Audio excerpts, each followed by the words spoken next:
또한 누구에게 성탄의 복이 오는가? 이런 주제를 가지고 오늘 말씀을 드리겠습니다. 아주 중요합니다. 정신 바짝 차리고 들으셔야 돼요. 코로나로 참 어려운 2020년도 우리 지내고 있는데 성탄절은 어김없이 우리에 찾아오고 있습니다. 오늘이 대림절 마지막 네 번째 주일이고 이번 주 금요일이 성탄절입니다. 그리고 수요일 날은 또 우리 주일학교에서 성탄절 발표회를 하고, 물론 지금 여러 가지 규제가 심하고 난리입니다. 거의 전쟁에 방불한 그런 상황이기도 합니다. 그래서 방역을 철저히 하면서 우리 하나님 앞에 큰 영광을 돌리는 자 되시기를 축원합니다. 또 온라인으로 예배를 드리는 분들도 많이 있는데 여러분들 열심히 가정에서 예배 드리고 이왕 드리는 거 은혜를 충만히 받으시기를 축원합니다. 누가복음 2장 14절 지극히 높은 곳에서는 하나님의 영광이요 땅에서는 하나님 기뻐하신 사람들 중에 평화로다. 할렐루야. 주님이 이 땅에 오심은 하나님 나라에는 온전한 영광입니다. 할렐루야. 아들이 주님, 그러나 이 땅에 있는 그건 하늘 얘기고, 그건 하늘 얘기예요. 높은 곳에서는 하나님께는 온전한 영광인데 이 땅에는 안 그래요. 이 땅에는 하나님이 기뻐하시는 사람들 중에 평화로다. 이 말은 이 성탄을 받아들이는 자에게만 평화가 온다 이 말이에요. 아멘. 이 세상 똑같은 성탄절의 축복이 오지만 받아들이는지 안 받아들이는지 이게 너무 분명하죠. 불신자들은 안 받아들이잖아. 우리 목숨 걸고 받아들이는 거. 이런 자에게는 정말 살아계신 하나님의 평강이 임할 줄로 믿습니다. 이 능력으로 우리가 2021년은 코로나 이 전국을 극복하고 여러분 생애의 가장 축복의 새해가 되기를 축복합니다. 어차피 내년은 끝납니다. 할렐루야. 여러분 그런 믿음 가지시고, 여러분 우리가 마스크를 쓰지만 끝냅니다. 여러분 그런 믿음 갖고 사셔야 돼요. 이 세상에서 가장 예수님처럼 살았다고 칭송받는 사람이 있습니다. 그는 성 프란시스라고 알려진 아시스 프란시스라는 사람이에요. 1182년에서 1226년 6년 동안 살았어요. 한 44살. 좀 아쉽죠. 아쉬운 나이에 이렇게 살았어요. 옛날에 그 유명한 참 귀한 분들은 그리 오래 살지를 못했어요. 그분에게 이런 일화가 있죠. 우리가 여러분 평화의 기도 이런 그 바로 이 장본인이죠. 이 프란시스라는 사람은 원래 이태리 그 섬 지방에서 태어나서 아주 부유한 집안에서 태어났어요. 그 아버지가 섬유 이런 아주 큰 지금으로 말하면 무역회사 그런 회장 얼마나 부자겠어요. 그런데 이 사람은 젊었을 때는 완전히 타락의 삶을 살았어요. 술, 여자, 도박, 쾌락 이런 걸로 그냥 사는 거예요. 돈만 컸다 또 이거 아들도 없었던 것 같아. 딸은 몰라도. 그러니까 집안에서 이렇게 하니까 너무너무 정말 그렇게 자유분방한 삶을 살았죠. 부모들이 그렇게 애타워도 안 되는 거예요. 못 고치요. 근데 그 당시에 전쟁이 일어났어요. 그래서 돈 많은 사람들은 사실 전쟁에 안 가요. 지금도 그런지 모르죠. 그다음에 돈 주고 자기 자식을 누가 전쟁터에 보내겠어요. 그래 안 가도 되는데 이 부모들이 좀 생각이 달랐어요. 전쟁터로 군대로 내몰았어요. 한번 나가봐라. 그들 마음속에 가슴 아프지만 혹시 군대 갔다 오면 좀 나을까? 우리도 그러잖아요. 왜 말 안 듣는 군대 갔다 오면 사람 되지 않냐고. 그렇게 생각하잖아. 그래서 이제 군대를 보낸 거죠. 그런데 이 군대에서 이 프란시스가 엄청난 충격을 받습니다. 하루에도 수백 명씩 사람이 죽어가는 그 현장, 너무 충격인 거야. 막 시체가 산더미처럼 쌓이는데 그 속에서 잠을 자야 되고 사람 시체 속에서 밥을 먹어야 되고, 이게 뭐 이런 걸 자기는 상상도 못 해봤고 무슨 영화에서나 그런 거 보지 실제라고 하는 걸 느껴본 적이 없어요. 그런데 이는 그걸 지가 느끼는 거죠. 그런데 너무 충격을 세게 받다 보니까 병이 걸렸어요. 그래서 막 군에서 막 정신이 헷가닥하고 밤에 막 탈출하고 막 이러니까 이게 뭐 군에서 전쟁하다 죽기보다는 사고로 죽게 생긴 거예요. 그래서 일찍 군에서 내보냈어요. 한 2년 군에 있었던 것 같아요. 그런데 집에 이제 돌아왔는데 그것도 다 뒤에 백이 좀 있었지 않겠어요? 하여튼 그건 잘 모르지만, 그러나 집에 도착해서도 병을 못 고치는 거예요. 너무 이게 지독한 겁니다. 가만히 있을 땐 가만히 있는데 헷가닥 돌면 완전히 정신이 나가는 거예요. 막 옷 벗고 밤에도 뛰쳐나가고 막 이러니까 이거 뭐 감당이 안 되는 거죠. 감당이. 사람은 대구쟁이처럼 말라가고, 지금 말하면 악한 영이 들어간 거야. 악한 영이. 그러니까 세상 속에서 더럽게 살면 이 꼬라지가 되는 거예요. 정말 우리 예수 믿는 게 얼마나 축복인가를 깨달으시기를 축원합니다. 근데 그 당시 분위기는 100%다 기독교예요. 그러니까 참나 집안 식구들이 기도 하나님께 매달리는 거죠. 살려달라고. 그 이 프란시스도 정신이 돌아올 때가 있어. 그때는 이것도 매달리는 거예요. 막 부모들이 기도하자고 그러니까 막 매달려서 한 번만 살려주면 하나님 뜻대로 살겠습니다. 막 그렇게 기도하죠. 그러다가 또 헷가닥 정신 돌으면 또 바깥으로 뛰쳐나가서 엉망으로 막 사는 거죠. 그런데 그렇게 기도하는 날 프란시스에게 주님의 음성을 들은 거예요. 이게 최초의 사건인 거예요.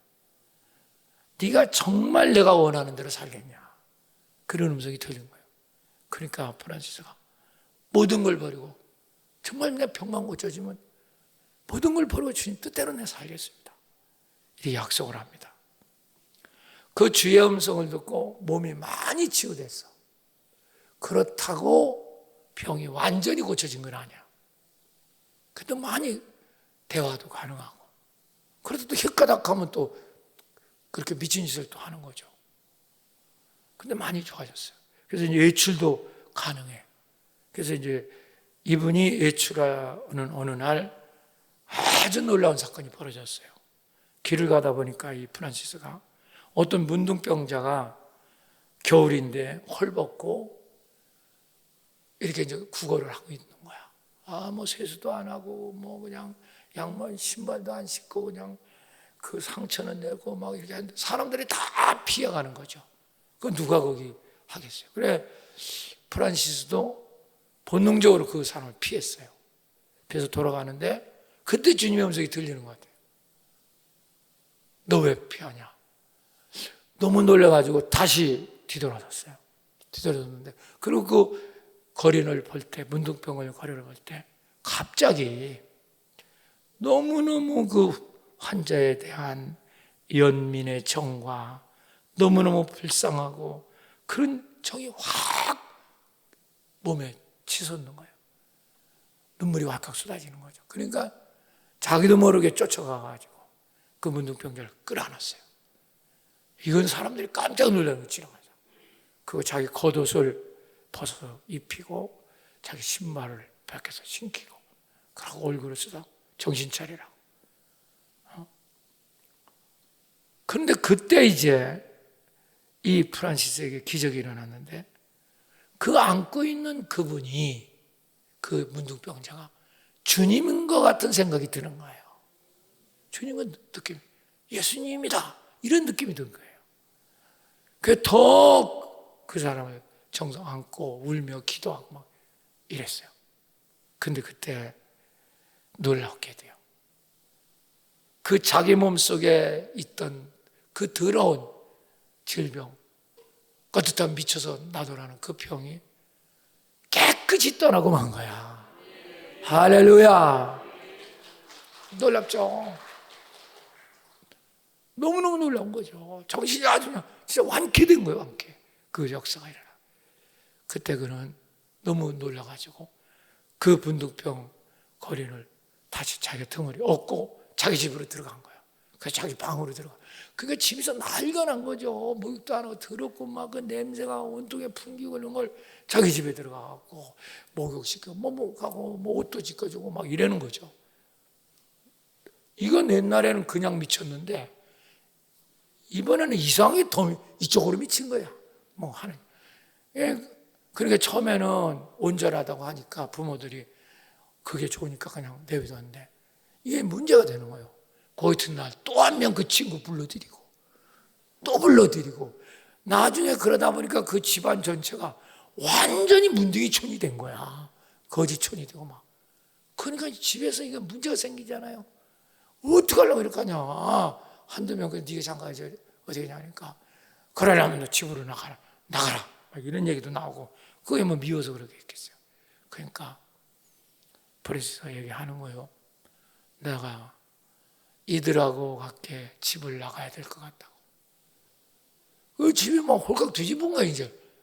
그 외아들이고 네가 이 상속권자고 어떻게 네가 이걸 가냐. 그런데도 다 물리치고 죄송하다고 하고 그들을 데리고 나옵니다.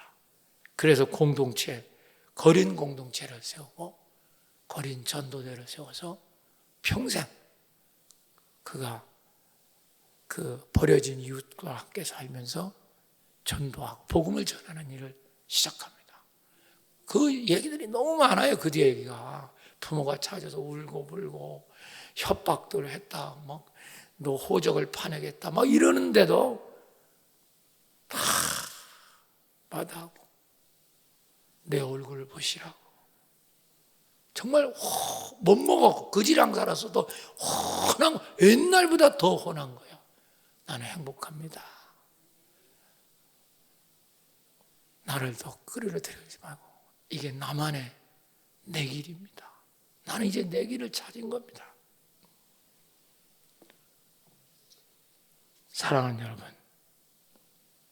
그렇습니다. 성 프란시스는 세상의 돈과 쾌락과 여자와 도박에 빠져 살 때는 죽을 병으로 다 죽어갔지만 문둥병자를 주님처럼 사랑하는 그 가운데 주님을 인격적으로 체험했고 그는 자기 병뿐 아니라 인생 전체가 통째로 치료된 줄 믿습니다. 그리고 가장 중요한 건 그만의 길을 갈 수 있었다는 거예요. 인간은 자기만의 길이 있어요. 그걸 눈을 떠야 돼요. 지금까지 인간들은 전부 다 남이 나를 보는 거예요. 그 거짓자거든. 지금 막 돈 벌고 내가 똑똑하고 내가 아주 행복한 것처럼 가장하고 이게 너무 거짓자예요. 이렇게 살면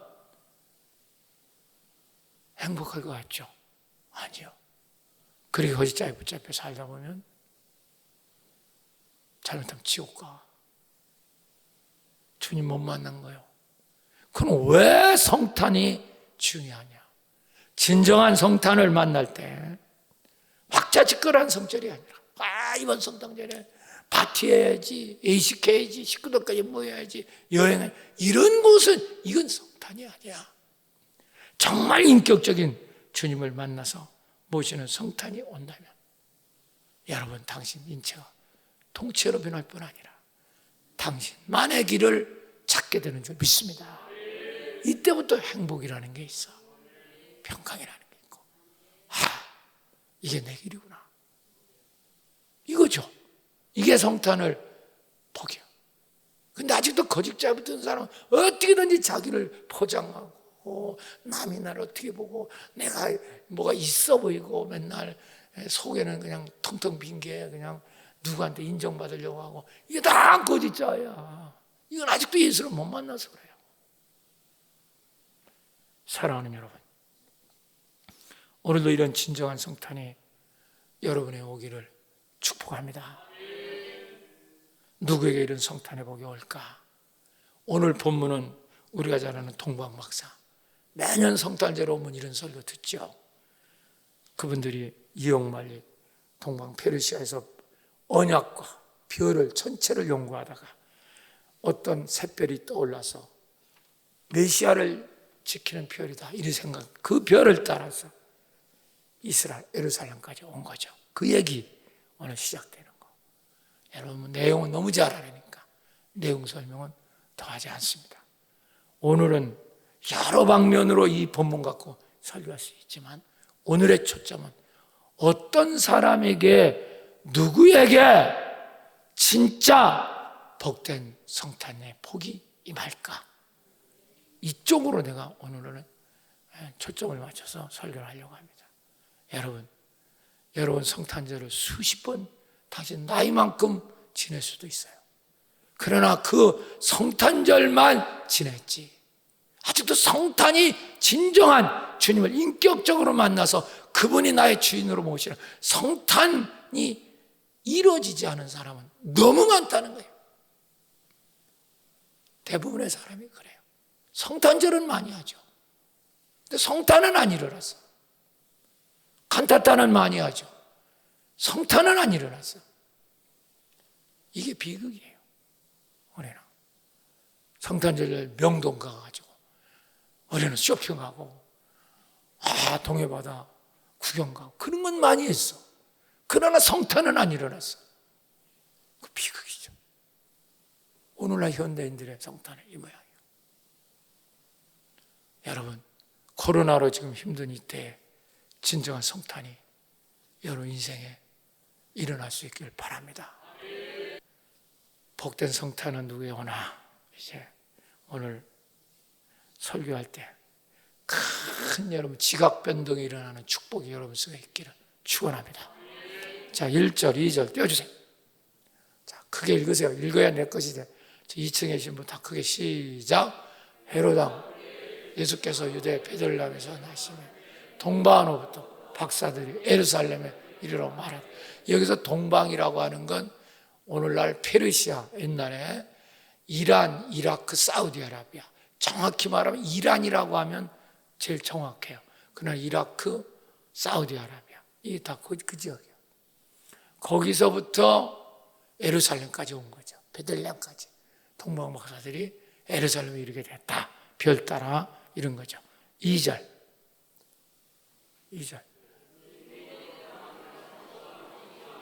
유대인 왕으로 나신 이가 어디 계시냐? 우리가 동방에서 그의 별을 보고 그의 경배하러 왔노라. 할렐루야. 그 동방에서 별을 따라 주님에게 경배하러 왔다. 이건요, 이렇게 쉽게 생각할 게 아니에요. 그 거리만 해도 한 2억 마일이 돼요. 그런데다 그 당시는 교통수단이라는 건 없어요. 사막길이야, 그 길이. 그러면 걸어가든지, 잘해야 낙이 타든지 낙타 타든지, 그거야. 낙이나 낙타가 2억 마일이 어떻게 해? 그럼 죽으면 걸어가야 된다고. 그것도 하루 이틀이 아니야. 보통 1년. 이게 저거 따지면 그래 1년 거리, 빠르면 6개월, 이런 거리를 걸어서 온 거예요. 목숨 걸고 온 거죠. 거의 다 그렇게 먼 거리를 못 가는데, 첫 번째입니다. 어떤 자의 성탄의 복이 오는가? 주님을 조건 없이 진정으로 사모하는 자에게 성탄이 일어납니다. 우리는 왜 교회를 나와서 주님을 찾지만, 저 사람 주님을 왜 못 만나나? 조건으로 하니까. 병 고치려고, 문제 해결하려고, 사업 해결하려고. 주님이 그걸 안 해준다는 게 아니에요. 해줄 수 있지만 그건 주님을 만나면 저절로 되는 거잖아. 근데 조건을 그렇게 하고 오니까 안 돼. 그러니까 프란시스도 첫 번에 병 고쳐주면 하겠습니다. 그러니까 처음에 완벽하게 안 되는 거예요. 그러나 문둥병자 끌어안고 그걸 주님처럼 섬길 때 그땐 조건이 다 사라진 거야. 이겁니다. 정말 진정으로 주님을 사모하는, 그분이 나의 왕이고, 할렐루야, 나의 주인이고, 나의 그리스도라고 정말 믿고 사모할 때 주님은 당신에게 만나집니다. 우리에게 달렸어. 우리에게. 주님이 만나고 안 만나고 주님이 결정하지 않아. 우리에게 달렸다. 우리. 지금은 복음 시대는 이걸 알아야 돼요. 지가 안 찾는 거예요. 지가 간절함이 없는 거죠. 여기서 동방박사라는 말은 마고이라는 말로 써 있는데, 현자, 제사장, 마술사, 이들은 예언서를 말씀과 별 전체를 연구하는 구약의 그 당시 그 예언서 중에서 가장 중요한 게 바로 구약 성경도 거기에 들어간다고. 그러니까 그들은 하나님을 잘 모르고 구약 성경 그걸 연구한 거야. 그 중에서 메시아가 올 거다. 그렇게 믿고 연구를 해. 전체를 연구한 거죠. 미가서 5장 2절, 베들레헴 에브라다야, 너는 유다족 중에 작을지라도 이스라엘을 다스릴 자가 내게로 나올 것이라. 그의 근본은 상고의 영원에 있느니라. 할렐루야. 이스라엘 다스릴 자가 반드시 너희들이 나타날 거다. 그것도 베들레헴. 베들레헴은 작은 도시야. 근데 여기서 여러분 꼭 알아둘 게 있어요. 예루살렘과 베들레헴은 다른 것이에요. 여러분 이걸 착각하는 사람 많아. 그래서 성지순례 같은 게 가볼 필요가 있는 거예요. 예루살렘에서 베들레헴은 한 7, 8km 떨어져 있어요. 그러니까 그 당시는 조그마한 도시고, 예루살렘은 완전히 수도죠, 수도. 진짜 황급이 번쩍번쩍하는. 베들레헴이라는 곳에서 조금 떨어져 있는, 지금은 사마리아 땅. 근데 지금은 거기도 베들레헴이 큰 도시가 됐어요. 왜? 예수님이 태어났거든. 그러니까 큰 성전이 있죠. 저하고 성지순례 간 사람은 기억이 날 거예요. 베들레헴. 지금은 사마리아 땅. 지금은 저쪽 이제 팔레스타인 그쪽에서 그 사람들이 지배를 하기 때문에 맨날 전쟁이 일어나는 것 중에 하나예요. 지금은 잘 못 가요. 가려면 힘들어. 그래서 제가 성지순례 인도할 때 우리 교회에서 2번 갔거든. 2번 다 갔죠. 저는 예루살렘에서 제가 이제 공부를 했기 때문에 조금 할 때 거기를 몇 번 갔어요. 그 여러분 저하고 같이 가시면 기억날지 모르지만 성전 큰데 문이 조그만해서 이렇게 고개 숙이고 들어가는 그 성전이 기억날 거예요. 겸손의 문이 들어가는 문이 아주 낮죠. 조그만. 거기로 들어가요. 거기 가면 이제 예수님이 태어났다는 그곳에 장소가 있습니다. 근데 이제 베들레헴이 그것을 통해서 지금 엄청 큰 도시가 됐어요. 지금은. 그 당시는 소문도 안 났어요. 그러니까 예루살렘과 베들레헴은 틀리다. 할렐루야. 아멘. 헷갈리면 안 돼. 베들레헴이라는 뜻은 떡집이라는 뜻이에요. 떡집. 베들레헴이라는 거. 그리고 예루살렘이라는 건 천상의 도시죠. 천상. 하나님 나라. 시온의 성. 이란 뜻이 있고. 그 정도 알면 되고. 그래서 예수님이 탄생한 것은 예루살렘이 아니라 어디? 베들레헴. 그러니까 별을 따라서 그들이 베들레헴으로 가면 되는 거예요. 아멘. 근데 그들이 예루살렘으로 들린 거예요. 이제 여기서부터 문제가 생기기 시작합니다. 그건 조금 이따 얘기하겠습니다. 그러나 이들은 그 이역만리를 오직 주님을 만나려고 하는, 목숨 건 거예요. 이건 목숨 안 걸으면 이게 십자가죠. 우리는 예수 만나면 다 죽게 돼 있어요. 죽음이 전제입니다. 여러분은 왜 예수를 못 만나요? 죽지 않으니까. 십자가를 체험 못했으니까. 그래 주님 못 만나는 거예요. 주님과 함께 죽고 주님과 부활한. 그러니까 이들 죽음을 하고 온 거죠. 오직 예수 찾아서. 여러분 이러니까 그들은 이방인인데도 결국 나중에 가면 주님을 만난 줄로 믿습니다. 성탄이 일어났죠. 에레미야 29장 12절 13절 보면 너희는 내게 부르짖어라.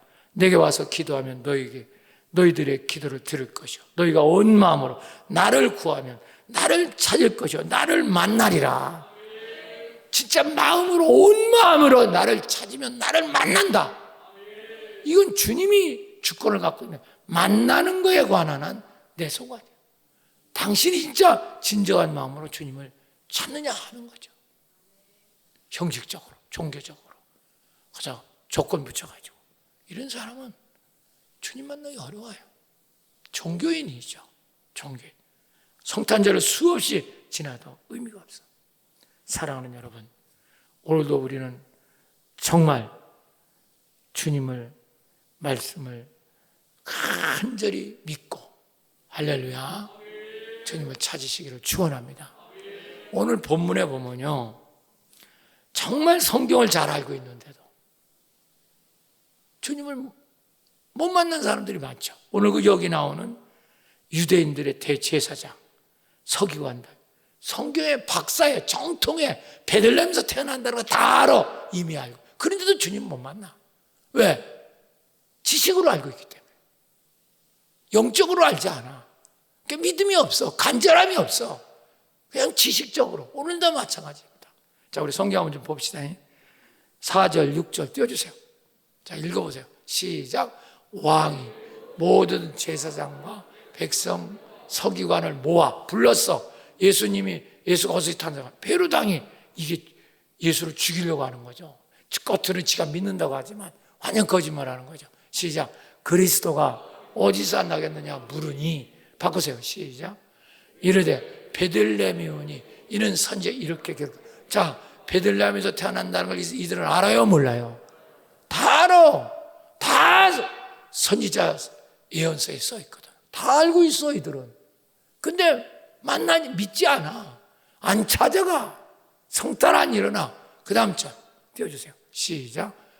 또 유대 베들레헴아 너는 유대 고을 중에 가장 적지 아니하고 내게 한 다스리는 자가 나와서 내 백성 이스라엘의 목자가 되리라 하여. 그러니까 베들레헴에서 태어나서 목자가 될 것이다. 할렐루야.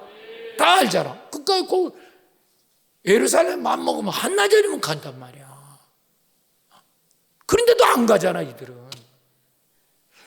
다른 사람 2억 마일에서 그 찾아오는데, 물론 실수되고 그러지만, 이거 안 가잖아요.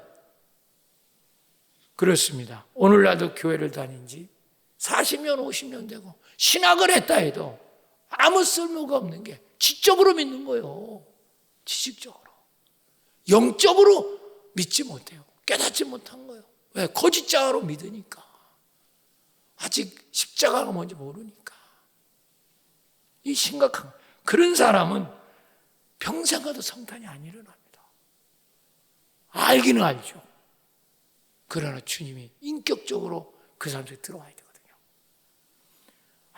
이게 맨날 성탄절 오면 파티나 하자, 어디 예식이나 하자, 놀러 다니는 데나 하자, 어디 음악회나 가자, 칸타타나 하자. 그 성탄절 아니에요. 아니라고요. 그 똑바로 하셔야 돼요, 여러분.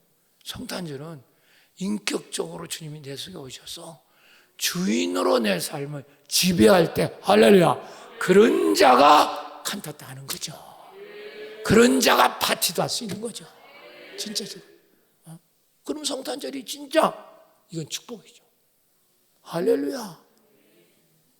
여러분 지금 거짓에서 벗어나셔야 돼요. 거짓. 이걸 모르는 사람 너무 많아요. 오늘도 정말 주님을 진정으로 사모하는 사람 되시기 바랍니다. 왜 사모하냐? 그분이 나를 창조한 분이니까. 다시 얘기해 볼까요? 그분이 당신 인생의 설계자니까. 그분을 못 찾으면 당신의 삶은 찾아갈 수가 없어. 당신의 인생은 길을 찾아갈 수가 없다니까. 모든 건 당신 뜻대로 되는지 말지만 한 가지도 당신 뜻대로 안 돼. 모든 계획은 인간이 설립했지만 그 길을 인도하는 자는 여호와야. 아무리 당신 사업의 계획을 짜도 그 사업의 성취는 주님이 갖고 있다니까. 주님을 안 만나고 주님을 이용하고 필요할 때나 찾고 이러니까 성탄이 안 일어나는 거예요. 이거 참 불쌍하고 안타깝죠. 삭개오 같은 사람을 보세요. 그는 비록 부족하고 당시 지탄받는 죄인이고 세리장이고 애무도 못생긴 난쟁이고, 그렇지만은 그는 처음에 그렇게 알았던 거예요. 돈 벌고 권력 잡으면 내가 뭐가 될 줄 알았던 거죠. 거짓자죠. 그 자기를 치장하는 거죠. 난 돈 많다, 나 권력 있다, 나는 이런 사람이야, 나는 이렇게 된 거예요. 제가 만나갔기는 거짓자, 옛사람. 그런데 그거 키워봤는데도 아무것도 자기가 만족이 없는, 행복이 없는 거야. 더 욕먹고 죽겠는 거죠. 그때서 진짜 참자인 주님을 찾으러 쓰는 거죠. 주님만 만나면 죽겠다, 이 정도 된 거야. 난 못 만나면 죽는다. 여러분, 그러니까 돌모가 나무, 뽕나무 올라간 거죠. 어른인데, 세무서장인데 창피한 거 모르면서 그 주님 만나려고 올라간 거예요. 이렇게 보세요, 얼마나 놀라운가. 거기 많은 사람들이 몰렸어요. 수천 명, 수만 명이 몰릴 수도 있어요. 그런데 오직 예수님이 한 사람만 만난 거예요. 누군지 아십니까? 그 사람이 삭개오예요. 얼마나 놀라워요. 한 사람 만난 거예요. 거기서 수많은 사람이 자기 쫓아다녀도 만나지 못했어요. 삭개오만 성탄이 일어난 거예요. 여러분, 얼마나 놀랍습니까? 이 축복이 여러분 속에도 일어나길 바랍니다. 누가복음 19장 5절 6절, 예수께서 그곳에 이르사 쳐다보시고 이르시되 삭개오야, 속히 내려와라. 내가 오늘 네 집에 유하여야겠다. 유하여야겠다. 내 네 집에서 하룻밤 자고 가야 되겠다. 그만. 유하여야 되겠다. 급히 내려와 즐거워하며 영접하거라. 이 사람도 아브라함의 자손이니라. 동네 사람들이 난리가 났어요. 저 죄인 집에 들어갔다고.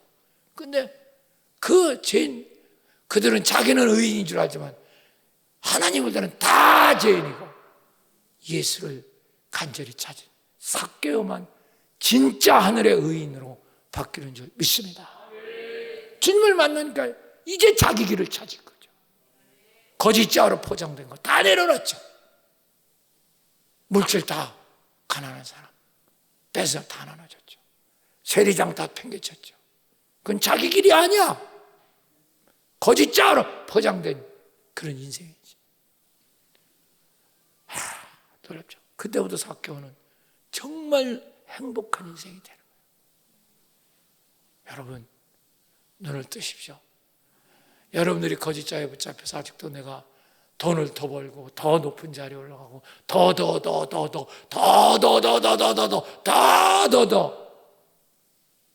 당신 평생 그래도 당신 길 못 찾아. 당신 길 못 찾아. 행복할 수 없어. 진짜 만족할 수 없어. 그렇다고 모든 걸 다 버리라는 것도 아니야. 나는 그분이 길이라는 거야. 내가 길이요 진리요 생명이니 나로 말미암지 않고는 아버지께 갈 자가 없다. 우리 모두 아버지께 지금 가고 있는 거거든. 종착역이 거기거든. 우리 곧 끝나거든. 그런데도 모르고 저 사람은 거짓자에 붙잡혀서 아직도 돈, 아직도 권력, 더 이러고 있는 거예요. 얼마나 불쌍합니까? 오늘도 인격적 주님을 만나 진정한 성탄의 복이 올해 여러분에게, 우리 광주교회 일어나시기를 축원합니다. 할렐루야, 할렐루야. 너무너무 이게 중요한 거죠. 코로나로 힘든 이때 이 성탄이는 얼마나 축복이 오겠어요. 그래야지 모든 일이 행복하고 피곤하지 않아요. 성가대가 피곤하지 않고 즐겁고. 할렐루야. 내 길이니까 내가 해야 될 일이란 말이야. 여기서 청소를 안 해도 이건 내가 할 일이야. 즐겁죠. 누가 시켜서 하는 거 아니에요. 뭐 조금 하면 그냥 뭐 공치사하고 내가 이야기한다. 주님만 만나면 그런 거 피곤하니까. 그 지가 그걸 뭐 봉사를 했대. 교회는 봉사하는 건 아니야. 정신 차리라고. 교회는 사명을 깨달아서 내 길이라 내 일이라 그 일을 하는 거예요. 목사님이 이거 봉사하는 겁니까? 나는 한 번도 그런 생각 해본 적이 없어요. 나는 이게 내 길이기 때문에 그냥 주님을 통해 일하는 거예요. 어떤 피곤함과 어떤 힘들어도 일하다 내가 쓰러지고 죽을 수도 있지만 그건 내게는 아무것도 문제가 안 돼요. 내 길이니까. 나밖에는 갈 수 없는 길이에요. 오늘도 하나님이 은혜를 주셔서 이 축복을 받으시기를 축원합니다. 할렐루야. 그러고 무슨 일을 해도 하나님의 일이 되는 거죠. 사업을 해도 하나님이 사업이에요. 자식을 껴도 하나님의 자식이고. 왜 당신이 염려 걱정해? 아직도 당신은 진정한 성탄이 아니라는 거죠. 이 안타까움이 얼마나 큰지 몰라요. 할렐루야. 두 번째입니다. 7절 띄워주세요. 시작. 이에 헤롯이 가만히 박사들을 불러 별이 나타난 때를 자세히 묻고, 자 9절 띄워주세요. 시작. 자기가 악이 있는 곳에 머물러. 할렐루야.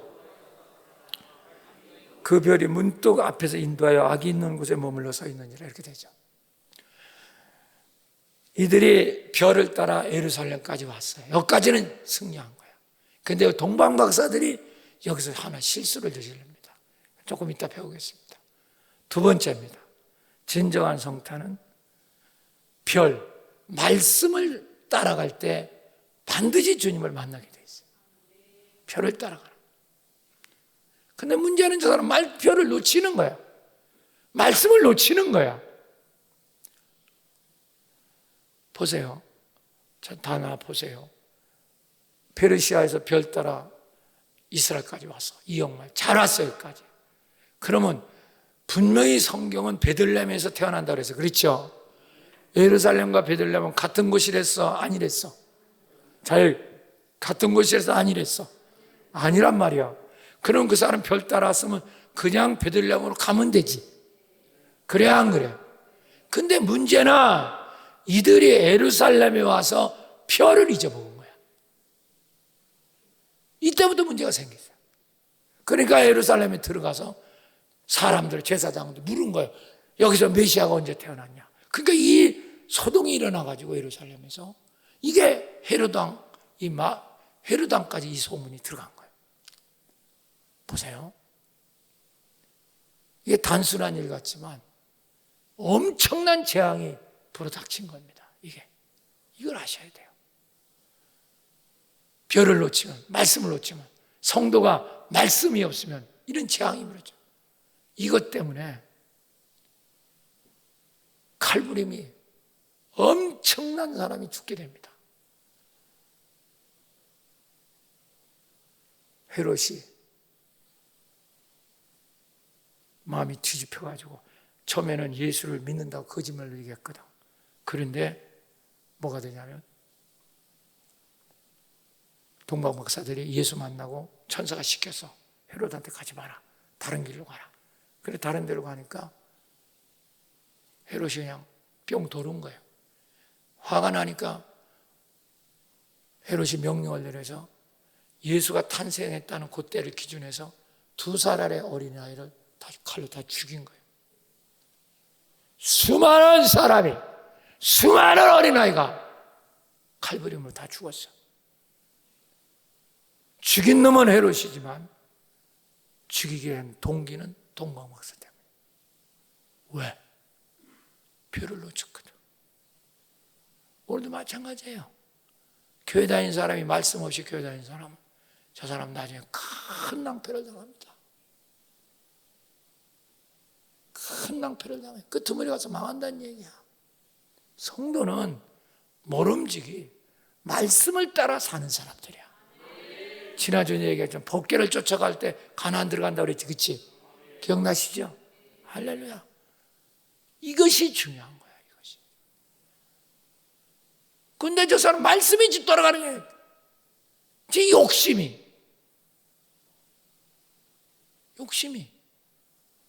제 개인 욕망이 종교라고 걸어붙이고 지 맘대로 살아가는 거예요.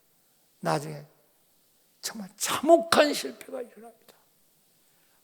이걸 좀 깨달았으면 좋겠어. 분명히 민수기 24장 17절 보면 내가 그를 보아도 이때 일이며 내가 그를 바라보아도 가까이 온 일 아니로다. 한 별이 야곱에서 나오며 한 귀가 이스라엘에서 일어나서 모압을 이쪽에 저쪽에 쳐서 무찌르고 셋의 자식들이 다 멸하리라. 이게 무슨 말이냐면 별이 나와서 그 별에서 나온 주님이 야곱의 족속인데 한 규 왕이 될 거다. 그 사람이 모든 모압 자손을 지배할 거다. 그분만이 왕인데 우리는 모압 자손을 쫓아가는 게 되는 거예요. 말씀을 놓치면 세상을 쫓아간 거예요. 그러면 낭패가 되는 거죠. 자, 그러면 여기서 여러분 조금 더 이해를 돕기 위해서 왜 동방 박사들은 예루살렘에 와서 별을 잊어먹었을까? 한번 따라서 합시다.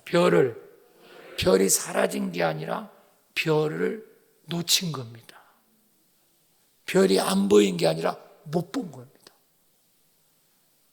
이건 우리가 말씀을 놓치는 것과 똑같은 거예요. 이유가 뭔지 아십니까? 그들이 예루살렘 왔어.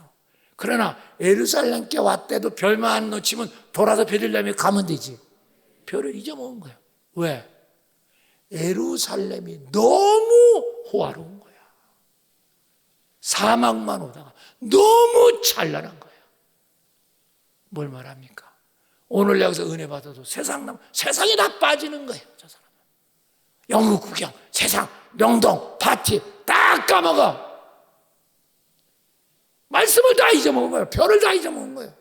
그 교회 안 나와. 주일날 한번 땡 끄시고.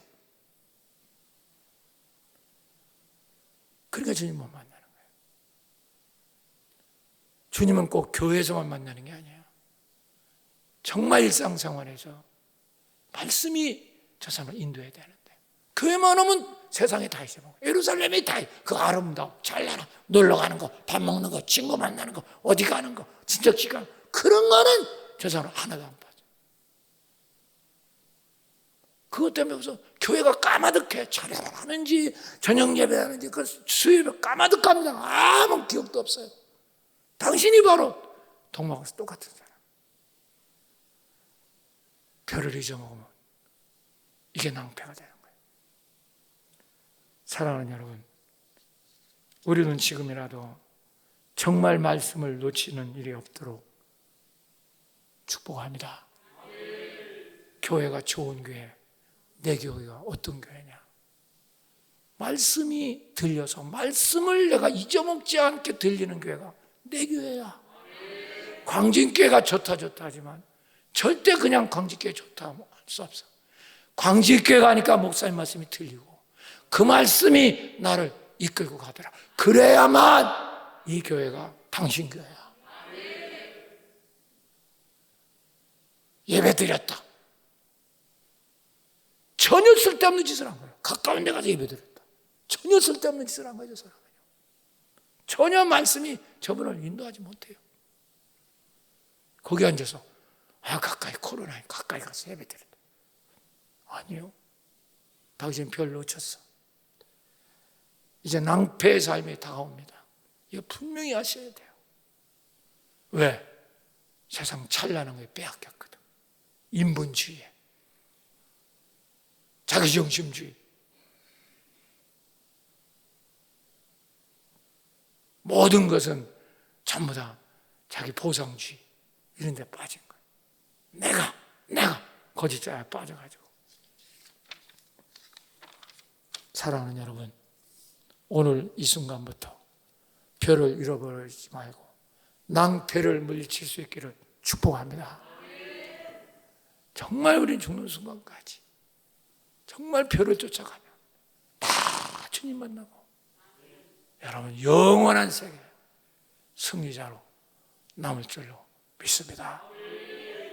세상에 홀려가지고 쾌락에 홀리고 돈에 홀리고 그래가지고 별을 다 잊어먹어. 한 가지도 말씀이 저 사람 없어요. 그래서 내가 맨날 큐티해라, 이거 써라, 맨날 가르치는 거야. 해봐라, 다 하게 돼 있다. 그런 말씀이 하루 나를 인도해. 얼마나 축복이 오겠어. 지금 이 순간에도 정신을 빼앗기고 있단 말이야. 정말 답답해요.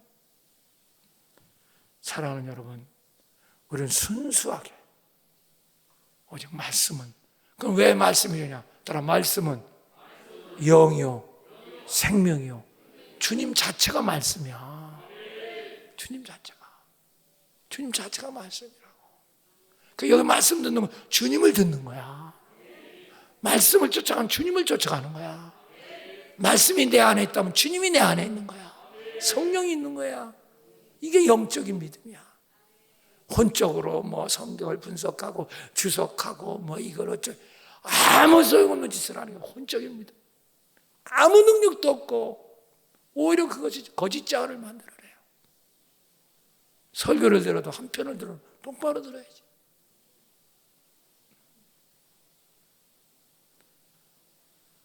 오늘도 이 축복이 있기를 축원합니다. 하나, 세 번째 마지막입니다. 10절 11절 띄워주세요. 시작. 그들이 별을 보고, 이제 별이 되찾은 겨. 자, 별을 잊어먹었어, 안 잊어먹었어? 잊어먹었다 별을 찾았어. 매우 기뻐하더라. 별을 찾았어. 별을 보고. 그러면 보세요. 별이 사라진 게 아니라, 따라, 별이 사라진 게 아니라 그들의 눈이 어두워졌던 거죠. 다른 데 현혹된 거죠. 인간은 두 개에서 못 보게 돼 있어. 무슨 말인지 아세요? 예루살렘이 더 찬란하고 크게 보였기 때문에 별이 안 보였던 거죠. 말씀보다 텔레비가 보면 텔레비에 빠지는 거고, 말씀보다 세상에 빠지는 거고, 말씀보다 뭐하면 놀러 가는 데 빠지는 거고. 그게 더, 그러니까 별이 안 보이는 것 같아요. 별은 그 자리에 있었습니다. 할렐루야. 그때 인도에서 베들레헴으로 가서 예수가 탄생한 그 자리에 그 별이 쓴 거예요. 할렐루야. 할렐루야. 대단하죠. 세 번째입니다. 그러니까 그들이 이제 띄워주세요. 11절 시작. 집에 들어가 아기와 그의 어머니 마리아가 함께 있는 걸 보고 엎드려 아기에 경배하고 보배을 열어 황금, 유향, 모략을 예물로 드리니라. 여기서 황금은 왕을 상징하는 거예요. 또 유향이라고 하는 건 신성, 유향이라고 하는 건 이 뭐라고 하면 지금으로 말하면 뭘까? 유향이라는 건 이게 몸에 지니고 다니는, 왕이 지니고 다니는 그런 지금 향수라고 할까? 그 비슷한 겁니다. 유향. 그래 그걸 보면 이 물은 이런 벌레 이런 게 침범 못하죠. 옛날에는 이게 심해요. 유향을 딱 갖고 다니는 그런 거고, 그다음 몰약이라는 건 방부제. 기주간 왕이 죽을 때 썩지 말라고 뿌리는 거예요. 이건 주님의 죽음을 통하여 십자가 구속을 이루는 나타냅니다. 자, 세 번째 마지막입니다. 누가 주님의 성탄을 이룰 수 있는가? 주님을 진정 내 왕으로 모시는 자, 내 주인, 나의 그리스도다. 왕으로, 그분이 내 모든 인생을 나를 만들고 내 삶의 모든 주권과 모든 방법을 다 갖고 계신 분, 그렇게 모셔야 돼요.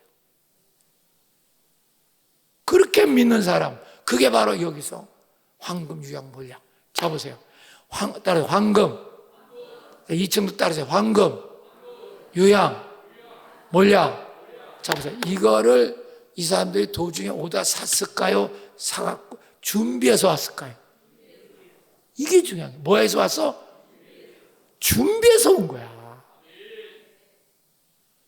이건 뭘 말하느냐 하면 그분을 우리 주님, 내 왕으로 모시겠다는 믿음을 갖고 왔다 이 말이야. 이런 자는 주님 만나는 거예요. 내 인생의 주인이 내가 아니고 그분이다. 여러분, 이런 사람들이 되시기를 바랍니다. 반드시 이분을 만나죠. 근데 저건 돈이, 남편이, 자식이, 아내가 그게 목적이에요. 저분은 평생 가도 주님 못 만납니다. 그걸 왕으로 하니까. 지가 주인이래. 또 내가 알아서 하지, 내가 알아서 한다. 이 사람은 교회 수십 년 믿어도 주님 못 만납니다. 거짓자예요. 여러분, 우리는 지금이라도 정말 주님을 조건 없이, 따라 조건 없이 행복을 위해 주님을 찾지 말라고요. 주님이기 때문에 찾으셔야 되는 거예요. 병 고치려고 주님 찾지 말라고, 기도응답 받으려고 주님 찾지 말라고. 그분을 당신이 모시면 저절로 이루어지는 거예요. 그때도 문제는 그분의 문제가 돼요. 내 문제가 아니야. 여러분, 이게 놀라운 기도, 그러니까 다 이뤘다고 하는 거 아니에요. 성탄이 이루어진 사람은 기도 그렇게 지저분하게 안 해요. 그렇게 울고불고 안 합니다. 다 주님이 알고 계신데. 근데 다 이루어져요. 내 믿음대로 될지어다. 이게 되잖아요. 이게 된단 말이에요. 그러니까 베드로가, 우리가 아직도 주님을 찾는데 자기 목적, 출세, 행복, 시험 잘 보려고, 수능 잘 보려고 이런 식으로 찾으니까 주님을 못 만나는 거예요. 그걸 안 해준다는 얘기가 아니야. 주님이 주인 되면 얼마나 더 그것을 이루어주시겠냐 이 말이야. 구하지 않아도 다 알고 있어. 네가 다 안다. 나 네가 필요한 거 다 알고 있다. 이런 거죠. 베드로처럼 이런 고백이 필요합니다. 16절 베드로 꼭 뛰어 시작. 시몬, 주는 그리스도 살아계신 하나님의 아들. 진짜 이건 조건이 없네요. 무슨 조건이 없이 그냥 주님은 나의 주요 그리스도요 살아계신 하나님의 아들입니다. 베드로는 그러니까 주님이 어떻게 축복하는가. 17절 띄워주세요. 시작. 예수께서 내가 복이 있도다. 이를 내게 알게 하니는 혈육이 아니요 하늘에 계신 내 아버지시라. 할렐루야. 이때 베드로의 성탄이 일어나는 거죠. 성탄이 일어나는 거죠. 물론 베드로가 실수 있었지만 절대로 주님은 멀리 떠나지 않죠. 여러분, 이 기적이 여러분의 있기를 축원합니다. 오늘 본문에서도 가장 불쌍한 헤롯입니다. 자기가 왕이니까 내가 왕인 줄 아는 거, 이게 거짓자거든. 왕이라고 해도 그 사람이 진짜 임금은 주님이시다 이 말이야. 근데 왕은 둘이 존재할 수 없다. 그러니까 예수를 찾다가 못 찾으니까 애들을 다 죽인 거죠. 얼마나 잔인합니까? 얼마나 잔인해. 애들 다 죽인 거예요. 이게 거짓자의 포로에 붙잡힌 거예요. 그러니까 교회에서도 내가 알아서 한다고. 지가 주인이네. 내 느낌은, 내 생각은 이러고만 해. 저 사람은 못 말려요. 저거는 언제까지 저렇게 인생이 살는지 몰라요. 한 사람 얘기하고 설교 끝날게요. 내가 늘 카토 대통령 시절에 인기 없었어요. 대통령 끝나고. 근데 이게 제대로 믿는 거죠. 기독교적으로 모든 걸 다루니까 인기가 없었던 거예요. 세상 사람들 앞에. 그렇지만 끝나고는 그런 헤비타트 그 집짓기 운동 그가 시작해서 지금까지도 그걸 하고 있죠. 지금 거의 100살이 갖고 한 3년 전이죠. 그분이 간암이 걸려서 간암 말기 머리 바깥이 다 간암이 퍼졌죠. 누가 수술도 못해. 그때 기자들이 묻습니다. 카카 이제 모든 인생을 정리해야 되지 않겠습니까? 껄껄껄 웃으면서 주님께서 어련히 아래서 할 걸. 내가 무슨 정리가 필요한가? 나의 주인은 그분이 이제 끝났다고 하면 나는 갈 것이고 내가 할 일이 남았다고 하면 연명해 줄 것이고 그 몸 갖고도 주일학교 갈 길을 갔다는 거 아니야. 더 충격적인 건요. 대통령 선거하면서 마지막 주간 이번 주간이 선거죠. 그 주간에도 교회 가서 아이들을 가르쳤다는 거예요. 여러분 상상이 됩니까? 조지아주 침례교회 정말 자기만의 길이 얼마나 위대한가 보시라. 이러니까 말기 간암이 여러분 순식간에 다 치료된 줄 믿습니다. 지금 깨끗해져 가지고 지금까지 100살 사도 90한 7, 8살 됐을 거죠. 지금도 한 달 전인가 보니까 태국에서 집 짓더라고요. 뜨거운 데 가서. 거기서 직접 자기가 올라가서. 그 노인네가. 야, 정말 우리가요, 믿음이라는 건 이렇게 믿어야 돼요. 성탄은 이렇게 이루어지는 거예요. 미국의 신학자 레리 크랩이라고 하는 사람, 유명한 신학자가 한 말 얘기하고 말씀 마칠게요. 누구든지 주님을 만나면 자기 소중한 걸 다 내려놓게 되어 참자인이 된다. 할렐루야. 이게 얼마나 중요한 말이냐면 지금 여러분들이 마음에 불편한 게 있어. 아직도 교회. 그건 뭐냐? 아직도 내려놓지 못한 게 있다는 거야. 진짜 저희를 막 다 남겼다면 아무것도 우리 속에 평강할 게 될 게 없어. 아직도 마음속에 불안하고. 이건 아직도 당신이 붙잡고 있는 게 있는 거야. 거짓자를 아직도 붙잡고 있는 게 있다는 뜻이야. 그분에게 모든 걸 남기면 우리는 날마다 여러분 참자인이 될 줄 믿습니다. 다 내려놨는데 뭐가 걱정이 되겠어요? 코로나 그게 왜 걱정이 됩니까? 여러분 주님께 다 내려놨는데 하나님 필요한 사람들인데 그래서 내가 방역은 잘하지만 절대 두려워하지 마라. 오히려 두려워하는 자가 코로나 걸려. 여러분 우리는 코로나를 믿을 게 아니라 사명을 믿고 주님을 믿으시고 오늘도 승리해서 복된 성탄이 오기를 축복합니다. 남한테 이걸 남기지 마세요. 이 축복은 이번 성탄에 이런 축복받는 광진의 성도 되시기를 예수 이름으로 축원합니다.